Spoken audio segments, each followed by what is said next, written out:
Habang abala si Fatima sa kanyang computer, ay bigla siya nakatanggap ng tawag mula kay Hendrix. Hindi niya alam kung ba't bigla itong napatawag sa oras ng trabaho. Tumayo siya at nagpunta sa ladies room para sagutin ang tawag ng lalaki. Hello, Fatima? Gumagaralgal ang boses nito sa kabilang linya at halatang umiiyak to. Nasa hospital si Lola at kritikal ang kanyang kalagayan. Oh God! Bulala si Fatima. Kailangan nating puntahan si Lola, Fatima. Sige Hendrix, magpapaalam muna ako kay sir. I'll pick you up an hour from now. Sabi ni Hendrix. Bigla naman si Fatima na nakaramdam ng lungkot sa ibinalita ni Hendrix. Napamahal na rin sa kanyang si Doña Rosita, kaya nag-aalala talaga siya sa kalagayan nito. Kinausap ni Fatima ang kanyang manager at nagpaalam siya na magli-leave muna. Pumayag naman ang boss niya, kaya wala siyang naging problema. Ay, nakakalungkot naman ng balitang yan, Mars. Wika ni Kay. Kaya nga Mars mabait pa naman sa akin si Doña Rosita. Ay ang lola ko at para na niya akong tunay na apo. Aniya, buti na lang at nabawi kaagad niya ang kanyang sinabi dahil naririnig pa naman niya na mga kasamahan nila sa trabaho. Pagkaraan ng ilang sandali ay dumating niya si Hendrix para sunduin siya. Mars, alis na ako. May reports akong hindi natapos, Mars, kaya ikaw na muna bahala ha? Bili ni Fatima sa kanyang kaibigan. Okay Mars, wag mo nang alalahanin yun. Nang matapos siya makapagpaalam sa manager at mga kasamahan niya, lumabas na siya ng bangko at dumiretso siya kaagad sa Ford Raptor. Pinagbuksan siya ni Hendrix ng pintuan at dali-dali naman siyang pumasok sa sakyan. Tiningnan niya ang lalaki at namumula ang mga mata nito. Tiyak niyang kagagaling lang nito sa pag-iyak, kaya nakakaramdam siya ng awa rito. Tahimik lang to at seryoso sa pagmamaneho. Hendrix, okay ka lang ba? Tanong niya habang ginagap nila ang kamay nito. Okay lang ako, Fatima. Hindi ko lang maiwasan mag-alala kay Lola. Mahinang sagot nito. Huwag mo na masyadong isipin yan. Alam ko makakasurvive din si Lola. She is a strong woman, di ba? Kaya kakayanin niya to. Sabi ni Fatima habang tinapik niya ang balikat ng lalaki. Bahagyang tumango ito at nangumiti sa kanya. Salamat, Fatima. Hindi na siya nakikipag-usap pa rito at hinayaan na lamang niya itong mag-concentrate sa pagmamaneho. Pagkalipas ng ilang oras ay dumating na sila sa Batangas. Ngunit hindi sila dumiretso sa Central House ni Doña Rosita, kundi sa ospital kung saan nakakonfine ng matanda. Sir Hendrix, Ma'am Fatima, salamat naman at dumating na po kayo. Agad na salubong ni Nana na makarating na sila malapit sa ICU. Nasa labas lang ito dahil hindi naman allowed na pumasok sa loob ng ICU kahit pa pamilya ng pasyente. Kamusta ang lola? Hendrik asked anxiously while looking through the glass walls. Nakita niyang attending physician ng kanyang lola ni sa Dr. Prentes. Matagal na itong doktor ng pamilya, kaya ito ang mas higit na nakakaalam sa kalagayan ng lola niya. May mga nurses din sa loob na nagmamonitor ng mga vital signs nito. Nang lumabas na ang doktor, ay agad naman itong sinalubong ng lalaki. Dok, kamusta pong kalagayan ng lola? Bumuntong hininga to at sinabihan siyang nais ito makipag-usap sa kanya ng sarili niyan. Sumunod siya rito at pumasok sila sa opisina ng doktor. Samantalang si Fatima ay nakatingin lamang sa hospital bed na kinalalagyan ni Doña Rosita sa pamamagitan ng glass walls. May ventilator na nakakabit sa katawan nito at may heart and pulse rate na monitors din.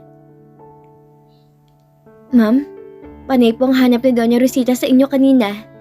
Wika ni Nena. Ano nangyari kay Lola kanina bago siya inihatid dito sa ospital? Tanong niya. Nasa kwarto lang naman po siya, ma'am. Buti na lang at nakapasok doon si nanay para tingnan ko natapos na niyang inumin ng gamot. Ngunit bigla na lang po siyang hindi makahinga, ma'am. Kaya isinugod na po namin kaagad dito. Naawa nga kami sa kanya, ma'am Napakabait po taga ni Doña Rosita. Siya po ang nagpa-ospital sa tatay ko noong nagkasakit to. Siya din ang nagpaaral sa bunso kong kapatid. Papag-aralin pa niya sana ako, ma'am Kaya lang ako na lang yung kusang tumanggi. dahil mas gusto ko na lang pumanilbihan sa kanya. Maluhaluhang wika ni Nana. Natouch din si Fatima sa sinabi ng katulong.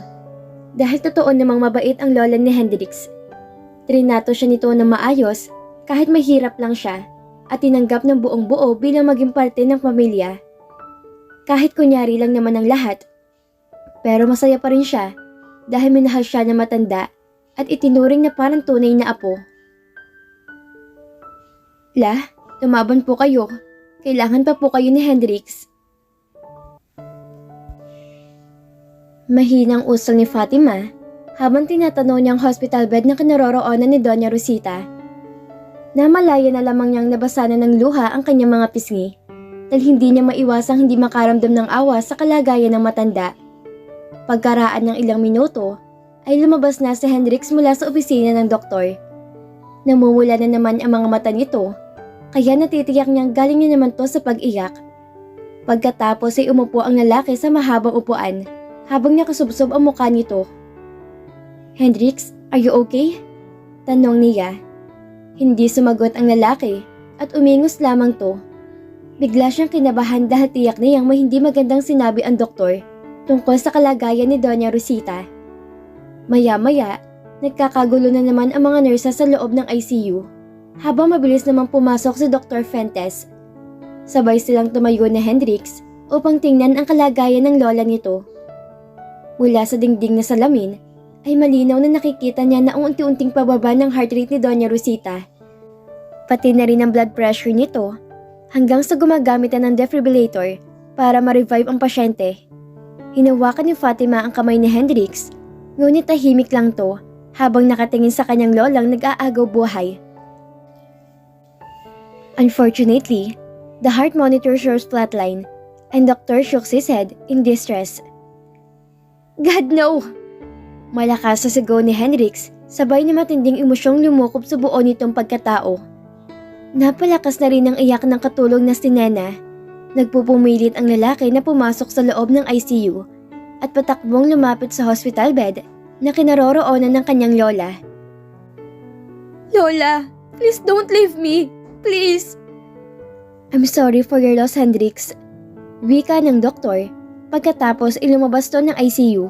Nalaglag ang balikat. Samantalang si Hendrix ay patuloy lang sa pag-iyak habang nakasubsob ang ulo nito sa balikat ni Doña Rosita. Humahagulhol ito at ramdam ni Fatima ang kalungkutan sa puso ng binata, kaya hindi rin si Fatima mapigilang mapahikbi. Hendrix, tama na. Alam ko masakit at mahirap, pero kailangan nating tanggapin ang katotohanan. Gumagaralgal ang kanyang boses. Fatima, iniwan na ako ng lola ko. Hindi ko alam kung kaya ko mabuhay nang wala siya. Mahinang wika ni Hendrix habang nagpapahid ng luha sa kanyang mga mata. Dahil sa sobrang awa niya sa lalaki, ay kaya niya nayakap to ng buong higpit habang inaapuhap niya ang likod nito. Pagkatapos ay saglit siyang lumabas para isettle ang kanilang hospital bills. Tapos ay tumawag siya sa St. Peter Funeral Homes para sa pagsasaayos ng burol ni Doña Rosita. Mabigat din ang kanyang loob dahil napamahal niya sa kanya ang matanda. Sariwa pa sa kanyang isipan ang pangakong binitawan niya rito noong unang beses na nag-usap sila. Iha, ipangako mo sa akin na kahit kailan, hindi mo iiwanan ng apo ko. Mamahalin at aalagaan mo siya, Iha, ha? Dahil gusto ko maging masaya siya. Hindi agad siya nakasagot noon dahil hindi naman niya alam kung anong isasagot niya. Hindi naman maaaring sabihin niya ang tungkol sa kontrata at baka biglang malungkot ito. Ngunit hindi siya tinantanan ni Doña Rosita at patuloy na kinulit hanggang sa naipangako niya na hindi niya iiwan ng apo nito.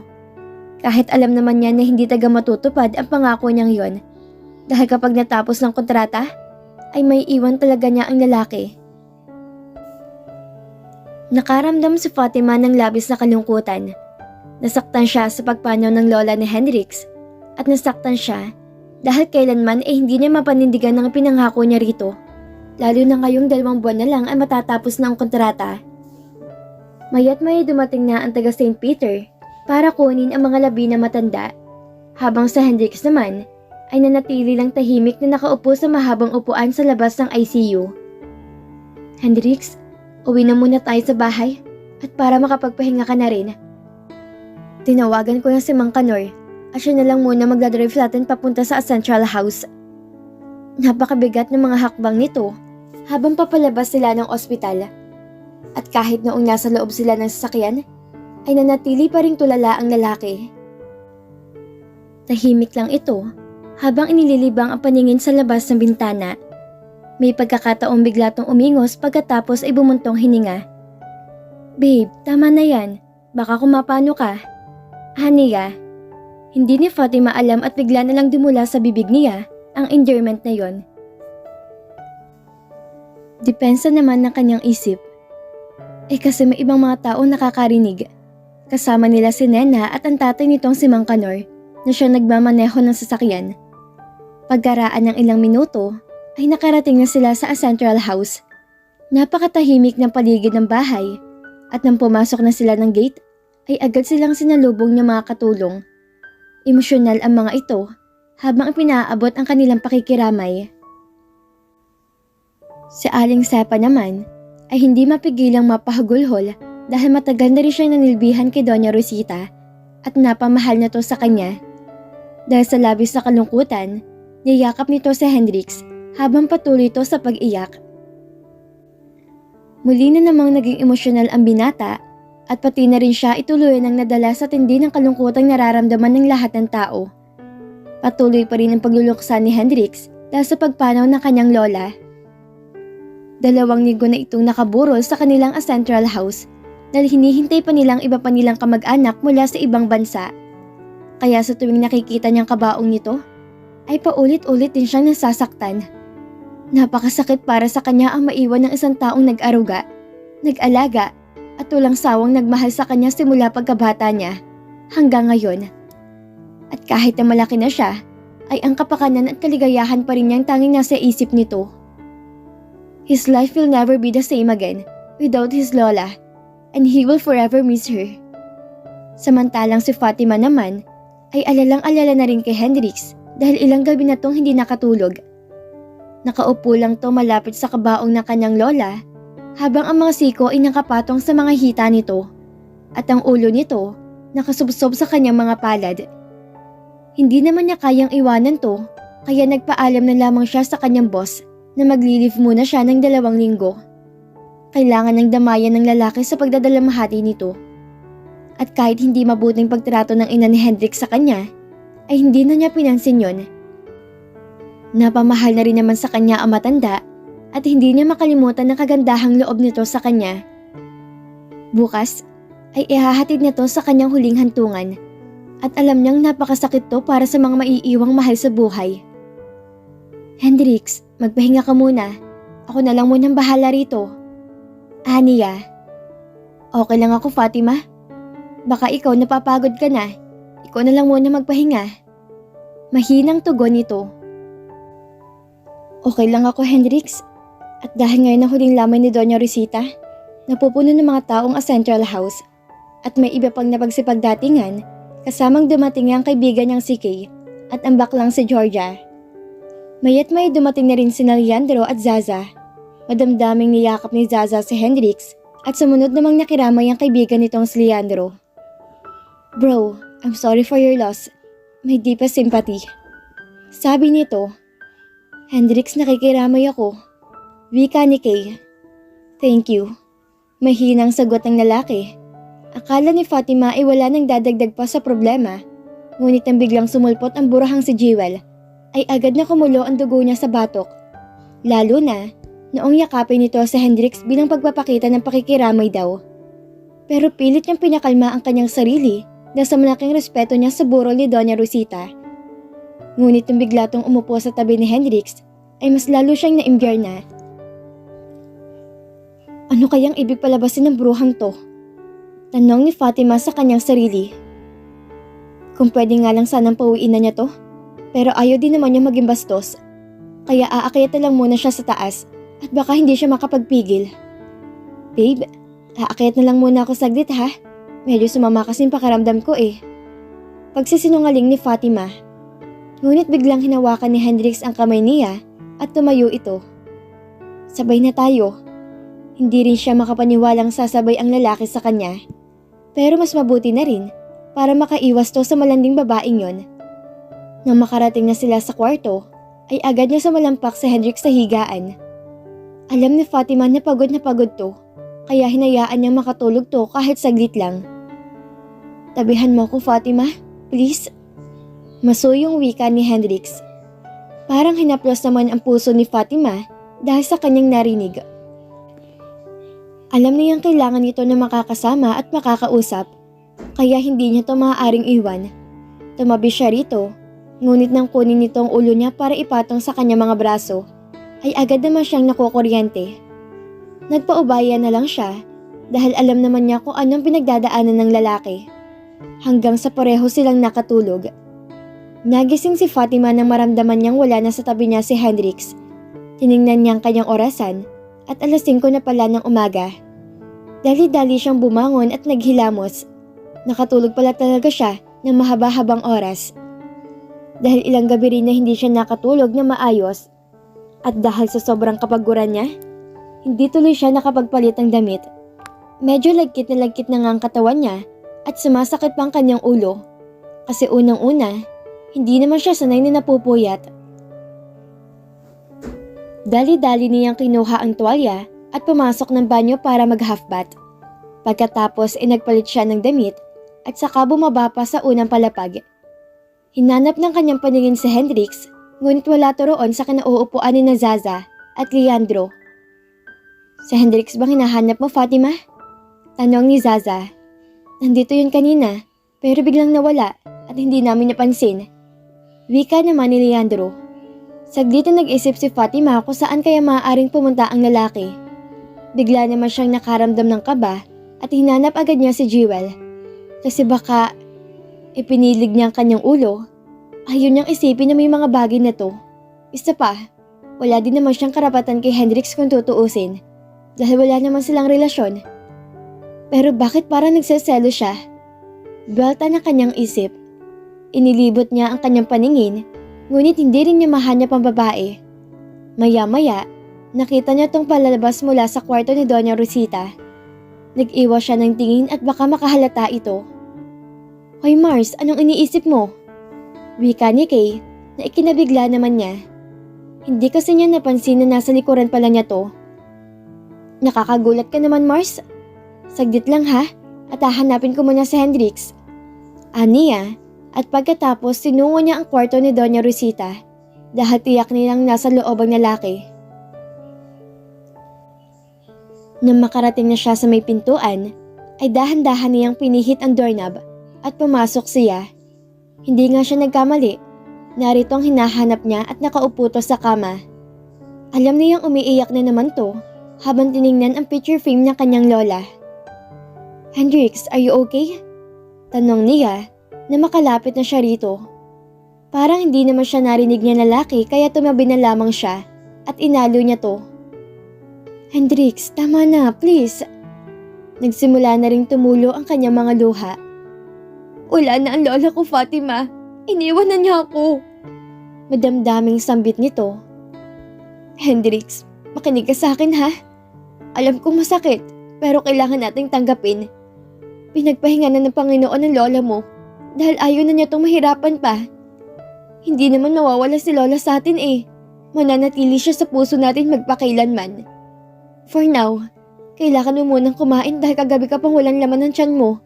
Kahit konti lang, Hendrix, please. Pakiusap ni Fatima. Saglit na nag-angat ng tingin ang lalaki at tumingin ito sa kanya. Fatima, please huwag mo akong iwan. Nabigla siya sa kanyang narinig. Hindi naman niya akalain na sasabihin to ni Hendrik sa kanya. Fatima?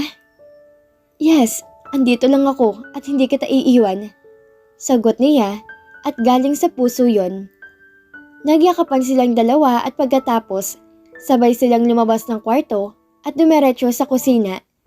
Nakahanda na ang pagkain sa mesa, ngunit wala tagang ganang kumain ng lalaki. Nagtimpla siya ng 1 tasang kape at kumuha ng 2 slice ng sandwich at ibinigay ito kay Hendrix.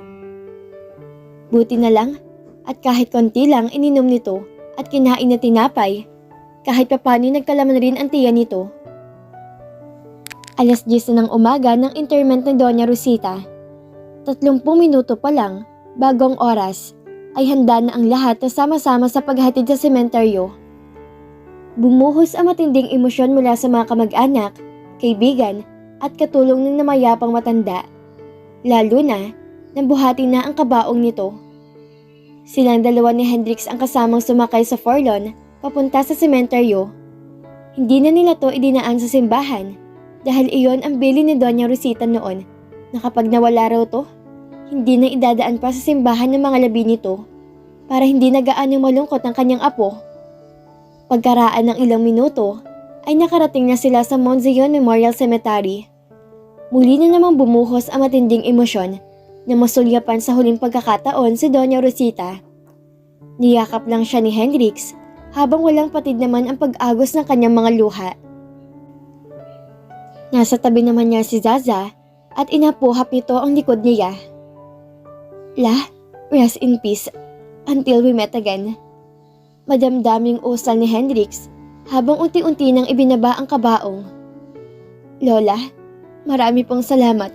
Rest in peace po. Aniya at pinahid ang kanyang mga luha. At dito na po nagtatapos ang ika-22 kabanata ng ating kwento. At sana'y muli niyo po akong samahan sa mga susunod pang kabanata. Maraming salamat po at ingat po tayong lahat.